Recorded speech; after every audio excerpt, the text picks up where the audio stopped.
Mondays to Fridays, 3:30 to 4:30 p.m. in the newsroom. You can't afford to miss it. Good afternoon, viewers at home. You are once again welcome to the program in the newsroom, where we discuss topical issues bordering on the affairs of the country. Today we are here with interesting topics on the pertinent issues affecting the country as usual. First, to be discussed on this topic, on this program, has to do with the Electoral Heart, as the refs are threatening to override the president's veto on statutory delegates. Then secondly, we are going to look at the move by the federal government to regulate social media by issuing the code of practice. So how far the federal government can go about that, I guess we'll be able to highlight and discuss it properly. Then thirdly, we are going to look at the transmission company of Nigeria's incompetence, which is said to be caused, which is attributed to be the cause of grid collapse in Nigeria. This is coming from the Nigeria Consumer Protection Council. So I have my guest with me in the house to discuss these issues pertinently. Dayola Nipekun, you are welcome on the program. Good afternoon. Wale, you are also welcome. It's my pleasure to be here. Yeah. Now, let me start from Dayo. Electoral Heart refs to override Buaris' veto on statutory delegates. Why should they now try to override president's veto? Why not before? Why now? I think it's part of the assignment. If you call it politics about interest, okay. I said that about it. Okay. And you can't get them away from performing their duty. That's their duty. And the question is very clear. We are talking of Electoral Act, Section 84, Subsection 8. It has to do with the statutory delegates, the president, the vice president, the serving governors, the deputy governor, the former governor. They are the statutory delegates. And you will see that the Constitution provided for 30 days for a sitting president to communicate to the National Assembly why he will not sign. And if you recall, it was sent to them since May 12 or May 11. Today is about a month. It's going to say 30 days. And so to me, the president must have overstepped his boundary. That's the truth. Because it's supposed by refusing to communicate. Within 30 days, that's what Congress says. So it's not a threat. I wouldn't call it a threat. It's like they are trying to form the rules as a legislative house. Okay. So it's like calling the Mr. President to question.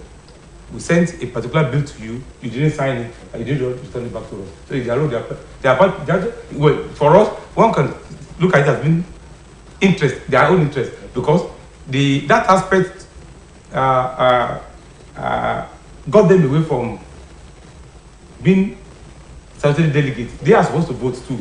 They include themselves in the statutory thing. So it's about their interest too, but then constitutionally they are right. Okay. All right. Wale, Dayo has said that they are performing their by making an attempt to override the president's veto. But do you think there is no motive behind this move by the House of Representatives? Well, like Dayo has said, politics is all about interest. Okay. The one thing that bothers me really is that we have 109 senators, 360 members of the House of Representatives. They all have people who are knowledgeable in legal drafting. They have people who are lawyers among them. Even the speaker is a lawyer. The speaker is a lawyer. So it means that while amending the Electoral Act, they did a shoddy job.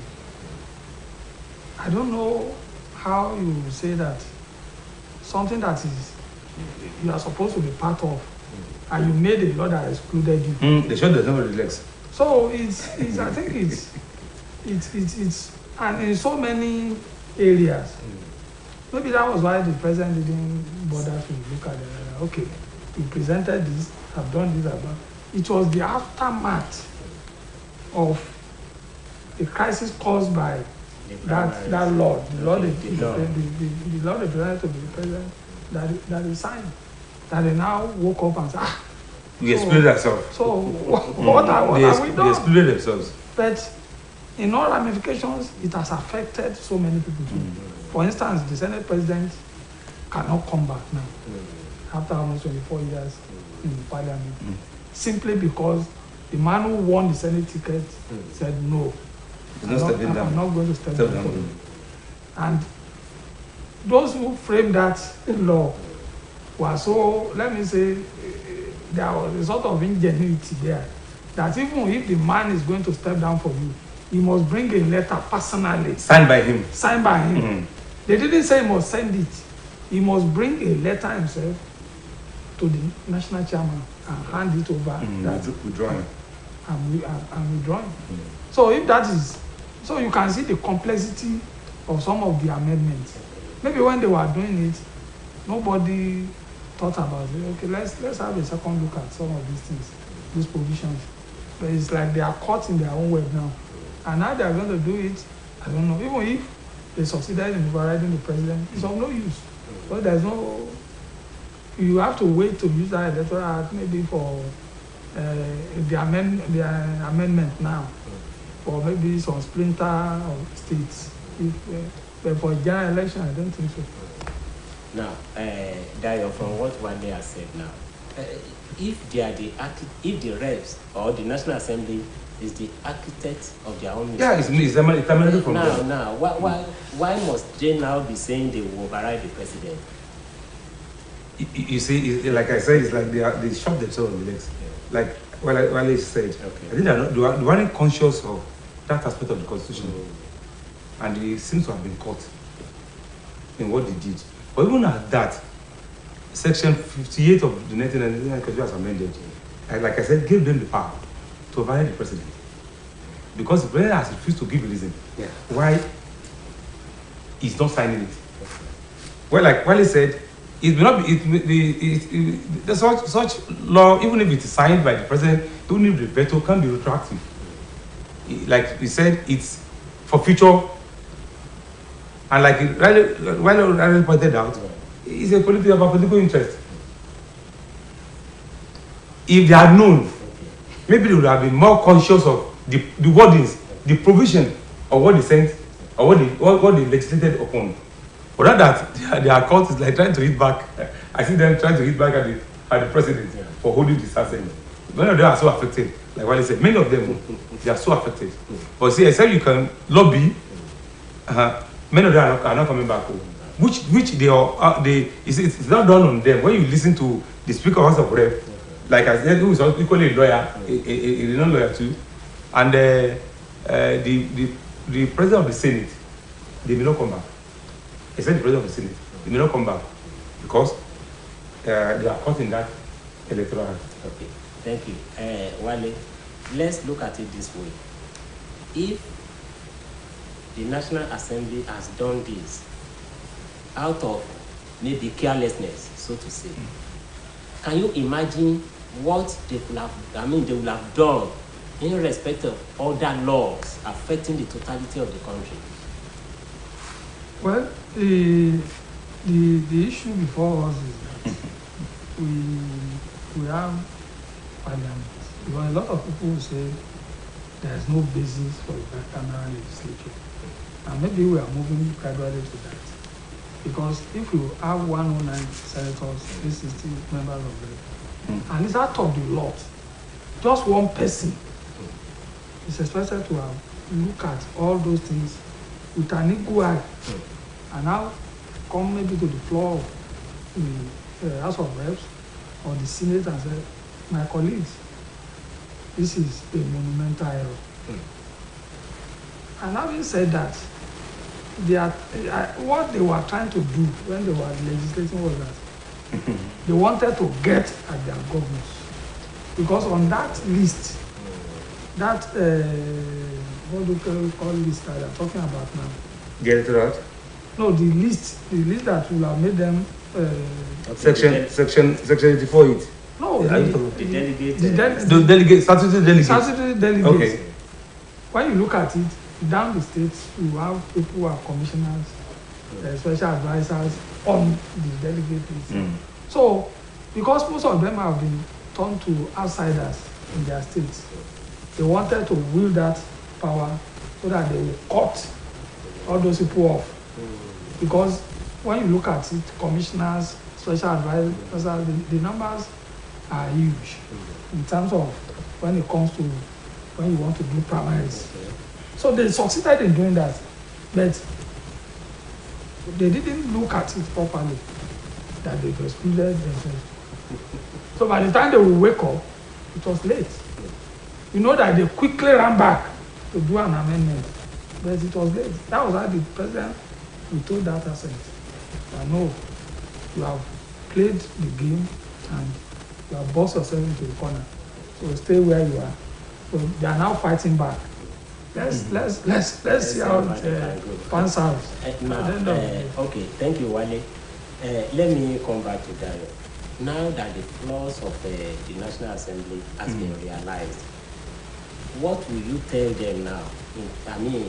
With respect to their name, how they perform their duties? My brother, like I said, one of the House of members, PDP, he said and nobody is contesting with them, that they are under arm of government, legislative arm of government. Yes. And like I said, it is their responsibility, and Section 58 of the Electoral Constitution has amended to give them that power. Yes. Like the Speaker even accepted or agreed with them, the President will told his assent for 30 days after the Constitution says they have the power to override the President. It is within their purview to override the President. I want to charge them, if you want to override the President, go ahead. They have the power to go ahead and override the President. Well, majority of that and the APC, I don't see the Speaker so allowing the President to allowing the President to override the way they are saying it now. Okay. They come. I don't see them overriding the President. Okay. I don't see the Speaker allowing them, because they're just saying, okay, you can't do it that by voice vote. That's diplomacy. That you can only write. You can do by voice vote. But it's asking them start collecting, and don't forget those of them who are talking of overriding the President. The two of them are PDP. They are in the minority in the House of Reps. That's the truth. Okay. Now, Wale, in your own opinion, what do you think the National Assembly should be doing in respect of the lawmaking? Because what they have done is a monumental error. It is diligence. What about the laws that will be affecting the country? And all we can say is that now that they realize their mistake, they are trying to correct it. They need to do more due diligence. That's when they are making laws. Okay. Because once you can see the reverberating effects of that mistake now. The Speaker was saying that more than close to 160 members of the National Assembly will not come back. Such a turnover is very, very high. It's high. And it's not even good for us. It's not good for our democracy. A lot of people say Lawan has stayed so long in 3 years. I said no. In where we couple the presidential system of government, people have been in parliament for over 50 years. 50 years. Yes, 40 years. Because you can't trade anything for that kind of experience. The man has seen everything. Even the current American president is been in parliament for a long time. So we should encourage that. There's nothing wrong in somebody staying 4 or 5 tenure or whatever, but as long as the people want the person to be there, because you can only return based on your performance. You can't just say because I'm so person I must go back. No, it requires the mandate of the people. So, like I said, they need to be more diligent, be more circumspect in looking at some of these things, because it has affected them now. if we now go and do a thorough check, it means maybe a lot of the laws that have been passed will have this kind of effect, Yes. one way or the other, Yes. that we may not know. All right, thank you. Now let's move to the second topic of our discussion for today. Federal government to regulate social media, issue code of practice. Dayo, is there any need to regulate social media? Let's start from that. There may be need because the social media these days has been full of fake news, and aside that, well, one of the, according to the minister, one of those things, if it's genuinely, if they are genuine about it, there are so many pornographic films in social media. There are so many fake. There was one I was reading yesterday, and was he said we are very careful. It could throw the entire country into chaos when you just post anything and in a multi-ethnicity, multi-religious country of ours. But then some people say it's not about gagging. Like I said, if the federal government is genuinely, on many occasions, my brother, we are not conscious of what we post. Except these bloggers, at times what they post can throw the country into war and crisis. And so, let's see how the entire thing play out, but it's necessary. Okay. All right, Wale, federal government to regulate social media. Are you in tune with this move? Well, as a practitioner myself, Okay. I think I want to share the sentiment of Dayo that if the government is genuinely interested in bringing sanity into that sector, because I have an example now. Just yesterday, somebody running a blog posted a story that they've impeached deputy governor for the state. When I saw it, I laughed. I even, because I wanted to correct him, and I said, this man, I said, this man, the house just directed the process of impeachment, whatever, to write a letter. That is why they call it impeachment proceedings. There is a constitutional whatever that you must follow so and so steps before the man. In fact, there is no way they can get the man out in the next 3 months. It's as difficult as that. So when you see things like that, and the man he replied me and said, where have you been? Go and check online. It's everywhere online. You posted something that is not correct. It's not correct. And people and I read it too. But there are processes of impeachment. I think it's born out of one thing, and government can do it. One, if you want to start an online, it's not a blog now, an online newspaper, you must be registered for that. And you cannot run it if you say you are the proprietor. You must have somebody who have at least a diploma in journalism to be the editor, so that we have somebody we can pin down when the chiefs are down. Because if we say it's only people with qualification in journalism, they say you are 24 hours. But I will have loved that. Because if you are not trained, what a trained eyes will see, you can never see it. You just believe that you have the attitude to throw all kind of trash on a medium that is so, it has a vast space everywhere. People will read it across the globe. And to underscore the importance of regulation, it happened one day. Somebody who's not a journalist just sat down, concoct something, and post it on Facebook. I was shocked, the kind of followership and leadership. And people were commenting on it. Something that is absolutely false. Falsely. So there is, if the government is serious about it, there is a need to regulate it. I'm for regulation. I'm for a regulation that does not abridge the freedom of the press. I'm for that. There must be sanity. And it's better for the government to encourage people who are professional journalists to be running the online space, so that there will be decency. You know, people can do things in a manner that you have people that you can now hold accountable. You have your address, you know where you are, you register with the Corporate Affairs Commission. Even if it is registration of name. So that if we are looking for you, we know where we can grab you. Okay, all right. Dayo, you want to say something? Yes, like what you just said. Okay. Prohibiting harmful and injurious information, Okay. like cybercrime and some other, it's necessary. But then, federal government must be conscious of freedom of speech as enshrined in the Constitution. Now, let me start from there.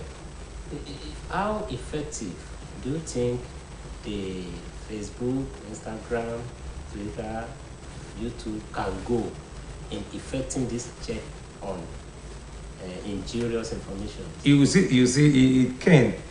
We are talking of power of government. The embargo has just been lifted on Twitter, having spent about 6 months. The federal government has a way of doing it. Has the power to regulate any social media. Like I said, no government that wants its salt will sit down and allow its peace, its security to be compromised. And like what I said, many of these ignorant bloggers, when they post some things, my brother, what it could ignite can bring a country down.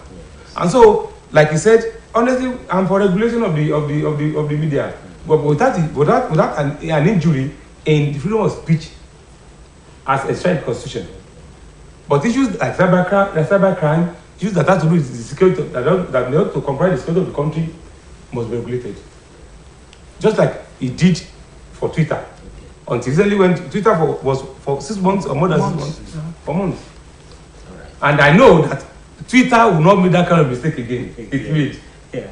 Now, Wale, now, if we are talking about regulation of social media, how easy do you think it will be?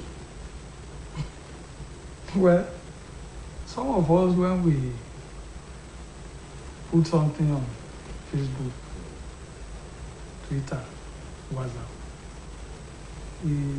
maybe probably we don't know that they don't enjoy that kind of freedom in some countries. You can't even use it. You can't even use it. In some countries? Yes, for instance, in North Korea, you can't use it. They are controlling the free flow of the information that gets into their country. So what the government needs to do is to just block it, like they did for Twitter. That's the end. But for individuals, even if they don't block, most people make the mistake that this phone that we carry about is just like our computer that we work on, laptop and all. Each phone has its own identity. If you post something on your phone and you are the originator of a fake news that has caused wahala, the security people will arrest you. They will trail you and get you. Even in your room or where you call your office, they will come for you.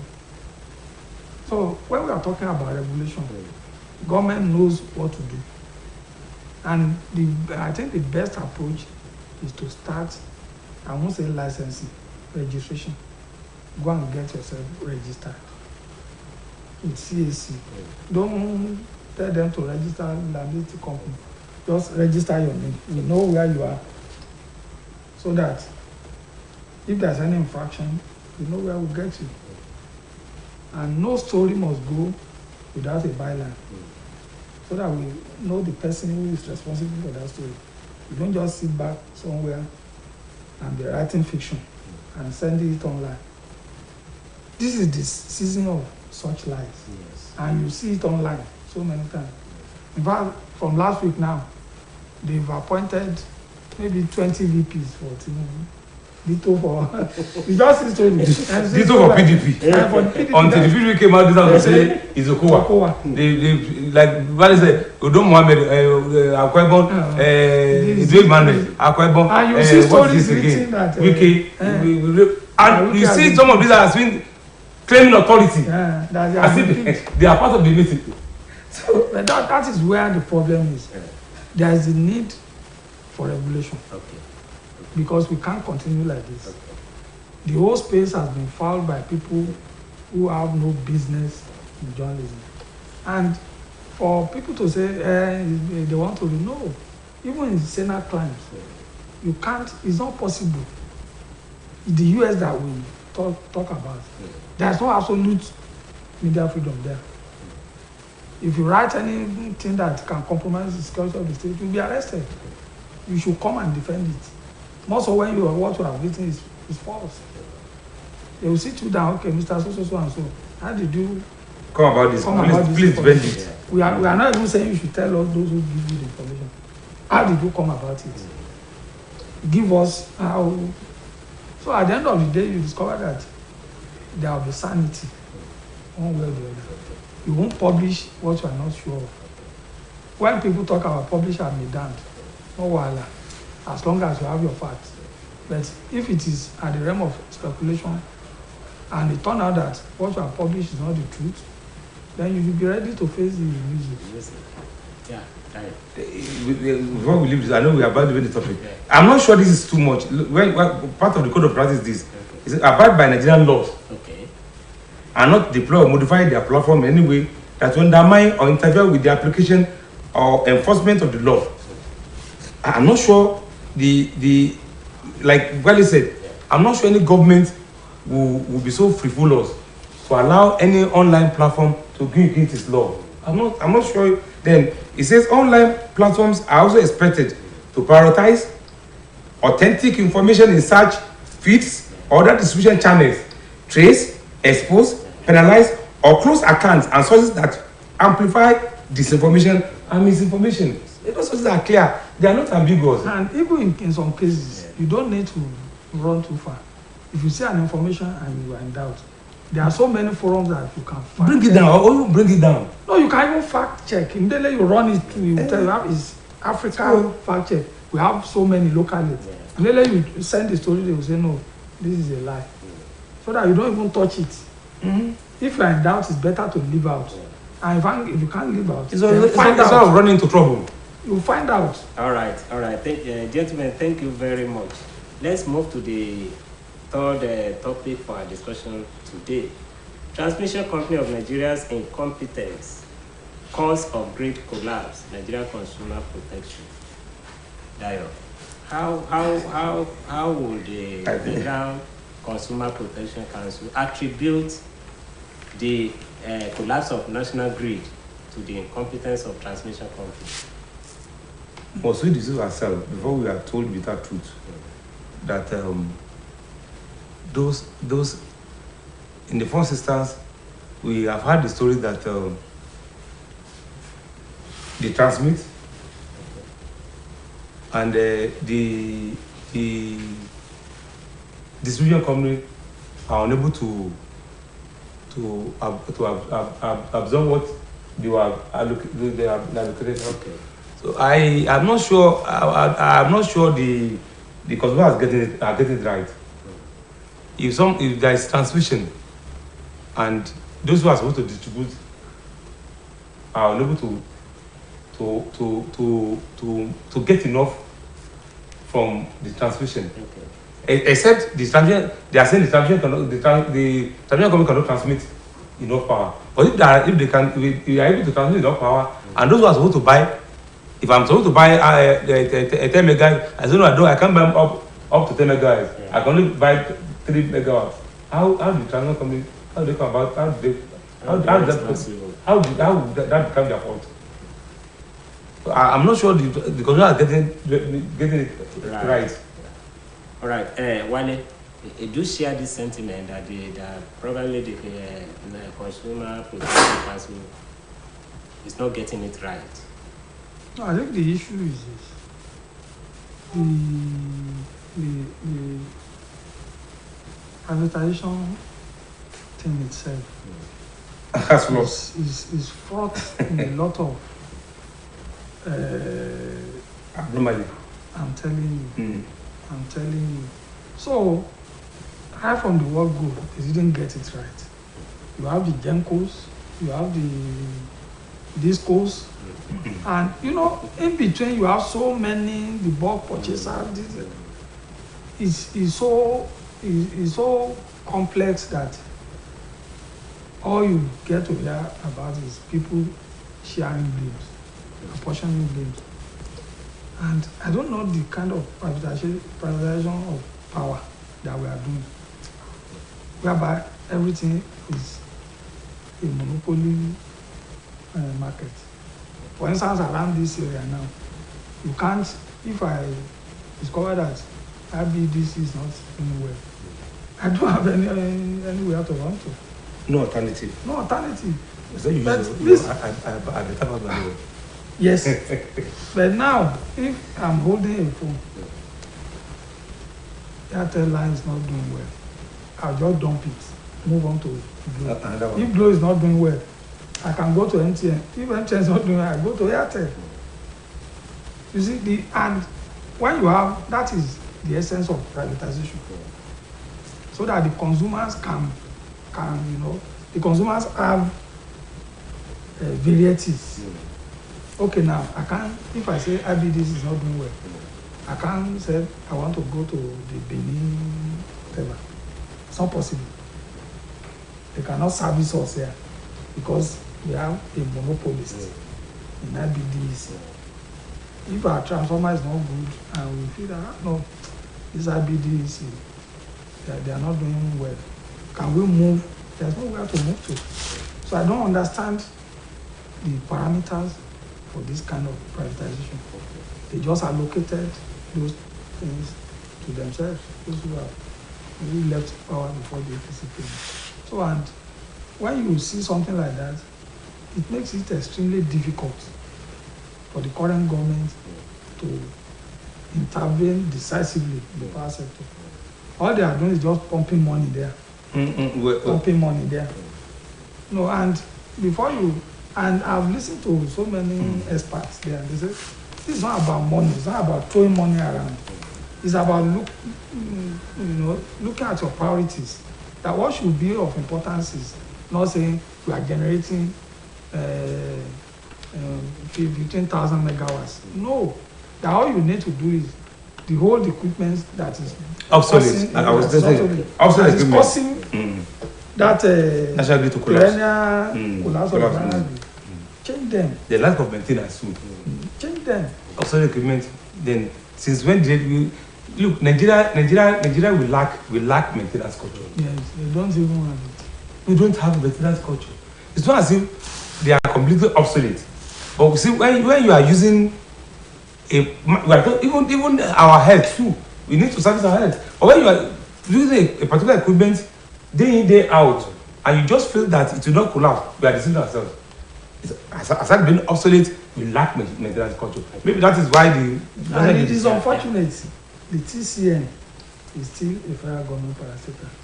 They are in control of all these transmitting stations. The federal government is holding I'm going that. to be the investment there.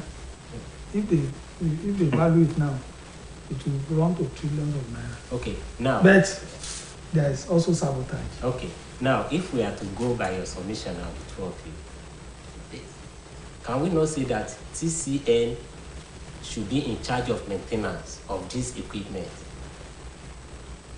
But let me tell you that. If the Consumer Protection Council is alleging TCN of incompetence, what does that supposed to mean?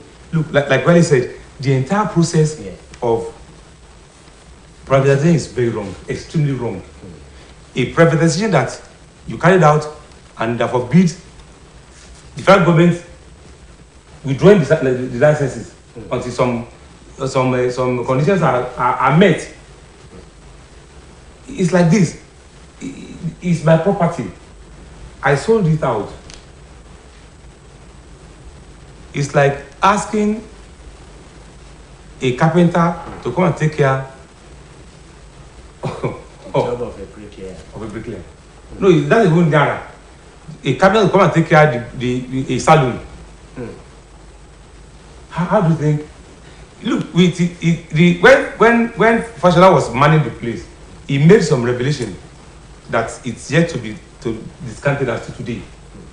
That they sold all those things to are people who don't know anything about it. And I'm not sure he read the process of the sale before he said the federal government will revoke the contract. And they show him those papers. Those papers. And the man now discovered that it is beyond him. And even aside from asking a pure water seller to come and take care of a carpentry job, he discovered that the powers that be, those he cannot step on their toes, were those he sold those things to. Okay, now Wale, if the situation is like this, like you have explained now, if the federal government cannot do anything, even maybe by way of the law, moderator, the federal can do something. Close his eyes and do the right thing in the interest of the country and the interest of the masses and the consumers. It can. It belongs to the federal government.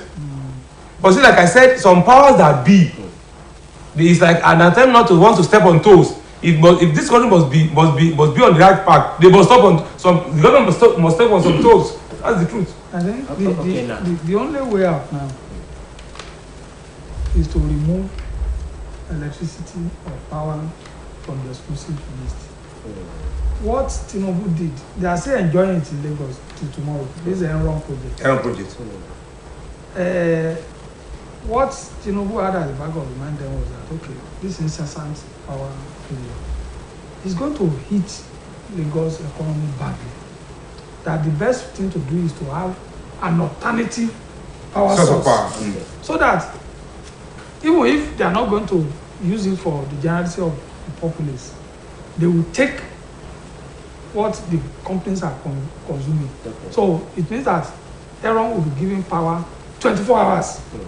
To those companies? Yes, I know some companies that have machines that from the day they switch it off, they must not switch it off. It must continue to work until it can no longer work. Because of the process, particularly maybe in tire manufacturing, even in sugar and some other things like that.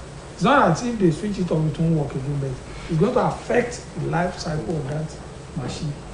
So, having said that, you discover that if states could be allowed, for instance, Oyo and Osun can decide, okay, let's have a joint electricity project. And when you look at the Dawn Commission, document, yes. I don't know if you read it. Brilliant agenda. That you don't need, even railway, you don't need to wait for the federal government. So that if we decide in Osun and Oyo that we want to have 24-hour supply of electricity, you can do it. It means that we will make it a priority that let us start this, maybe this year to reach 5 megawatts. The federal one will still, the Gencos will still be there. So it means that we will now have alternative. We will have alternative. Just like I said, if I don't want to buy fuel in Orlando, I can go to some other places. Yes. You see, that is where the clamor for devolution of power comes in. Okay. There are too much responsibility exclusively for the government. Like what is government going to do with agriculture? What is their business? What is federal government business in setting up secondary schools? Look, devolution. We are practicing. I don't know how to describe it. I don't know the kind of organism we will say. No, it's not federal. And that's why people are clamoring. That's why people are clamoring for devolution of power to other units of government. No, unless we are deceiving ourselves, what we are currently operating is unitary system of government. Since we are going using this, we've not been able to get out of that old And those who formulated it never thought things would be like this.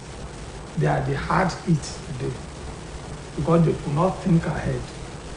What will have been best for us is that federal structure that was bequeathed to us by the founding fathers of this country. The Awolowo's, the Ahmadu Bello. So that everybody will develop at his own pace. The federal will be so weak that it will just take care of defense and some other security. Some other. All right. Now you have said that if the federal government wants to do it, they can do it. Now, what can the Nigerians do in order to make government wake up to its responsibility? This is one of the things we are doing now. Public enlightenment. Already allowing the Nigerians to know that it is time, like Wale said, it is time to have a source of power. Depending too much on the federal government backed up privatization of wouldn't work again. While the Obasanjo regime not against a Bola Ahmed Tinubu project, power project in Lagos. Lagos would have gotten itself away from this unity power thing, and I'm sure that state would have copied Lagos. I'm just saying like Rivers, Kano will have followed suit, and this monopoly, this power monopoly of the federal government will have been broken. By now, Lagos wouldn't have been on the national. I'm telling you. Now, Wale, what can we do? And that's what we're saying, that let us remove all the encumbrances, particularly the law. And remove power from exclusive to the federal government. That's what we are saying. That's it. So that if power is not on the exclusive list, you discover that they keep on saying the states, they don't have, they are not coming up with. That is not true. Because they won't even, they give them, they don't even give them chance to do some of those things. There is gold there in Osun, and somebody will take a paper from Abuja. We have to get the land from Abuja. He may not be a Yoruba person. He comes out and starts explaining our gold. That's the truth. That's the truth. And the now, I'm telling you, the effect of that on the environment doesn't concern the federal government. Doesn't. The state government bears all the pains. Unfortunately, the state environmental degradation. The state must wake up now. And what they need to do is to get people who are environmental experts, who are private people. Because if you give it to the civil service people, it will be messed up. They need people who can go there, and even the state will make a lot of money there. Okay, you have collected your license. You are welcome. But here we have laws. We have our mining laws. If you are going to work in site A or B, we are going to collect 10 million naira from you for remediation of the environment. If you agree, go ahead. If not, go back and tell them in Abuja. You can't operate here with that. If you get to Abuja, they say, okay, go and pay. A land that does not belong to federal government. Where is the federal government land? So that is it. So unless the state wake up and creative means like that, one, you generate additional income, then two, you protect the environment. And it cannot be done by just any other person. Because when you see them dig, you see that digging is in layers. The expert will tell you that you still have to take it back the way it was done. But now, what is happening now, from experience, that when they dig, all these the owners, people who sold their land to those people, will now bring trucks. They will be collecting the sand to go and sell to those people who are making blocks. So where do they expect them to get that sand to do the remediation? So it's a crisis, particularly in the Jesha area now. All right, thank you, gentlemen. Our time is fast spent. Dayo, I have to appreciate you for coming on the program for today. Thank you. It's my pleasure to be here. Wale Olayemi, thank you for coming on board. Thank you so very much. It's my pleasure. Yeah. Viewers at home, this is where we are going to end the program for today. Until tomorrow, when you join my colleagues in the newsroom again, I remain yours, Kayode Adebayo. Bye-bye.